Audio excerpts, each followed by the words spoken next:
Now to good health. Could you be the one? Tonight, a little boy is hoping someone watching right now is the person who can give him a second chance at life. Yes, our Dr. Frank McGeorge now has the story of Nicholas, and it's so exciting to think someone out there could help him, Dr. McGeorge. Yeah, that's right, Devin and Ruth. You know, 11-year-old Nicholas has one wish. He wants to be a normal kid. He wants to go skateboarding, play football with his friends, but instead, he is battling a medical problem that is so rare. He is literally the only documented case in the world.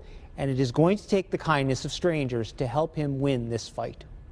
So how is it going to the doctor, Nick? It was terrible. It was terrible. What? I got 3 shots in the arm. Smiles and laughter flow freely at the Ambrose household, even when the topic is the latest doctor's visit. Did you scream? No. I was like, yeah! You wouldn't know it from his grin, but Nicholas suffers from a devastating medical problem. It started 3 years ago with a stomach ache. They initially told us that he had cancer. But it wasn't cancer. Doctors discovered Nicholas had a fungal infection growing inside his body, wrapping itself around his organs. No one knows how he got it, but they do know why. And the doctors and researchers finally found out that Nicholas has a very rare immune deficiency called CARD9.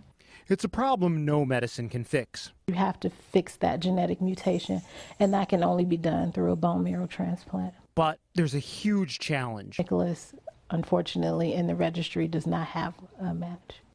There just aren't enough minorities in the bone marrow registry. With Nicholas being African American, there are a lot less people who are willing to donate or even be tested to be a bone marrow donor.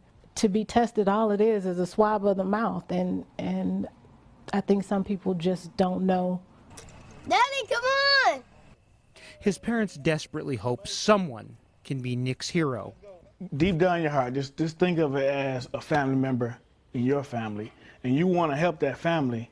You want to help your nephew, whomever. You know, you might be a match, you might not be a match, but at least you tried, at least you gave an effort. So if someone could or would step up and be a donor and they match Nicholas, I wouldn't need anything else. All I want is for him to be healthy.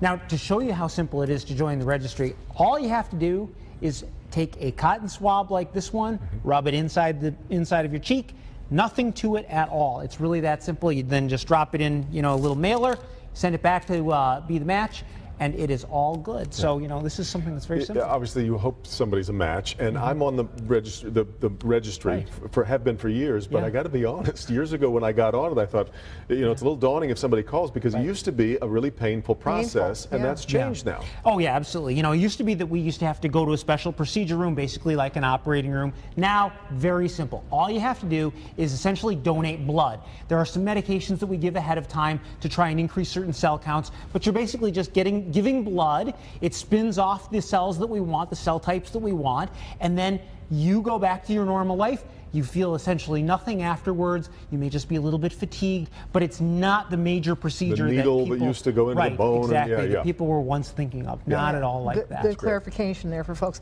Also, now, if people want to help Nicholas, or actually anyone looking for a match, what should they do? Well, this is actually really important. This is the big message. Tomorrow, Local 4 is teaming up with Be the Match and the University of Michigan to hold drives in Ann Arbor, as well as outside our Local 4 studios as part of Plaza Days. And you can see the details on the screen right there, and also on the health page at clickondetroit.com. Now, you do need to be between the ages of 18 and 44 to join the registry, because patients really do better if the donor is a little bit younger. So, if you are older, you can still come, just find someone a little younger and bring them down to join. And imagine how totally awesome it would be if Nicholas's family would see a huge line of people that are waiting and ready to help. Exactly, because it's such a complicated process, but it's all about people. Definitely. You've got to have as many numbers as you can. And we need more minority people on the registry, because it increases the odds of a match. Okay, I'm betting we're going to see that big long line. I'm hoping. Yeah.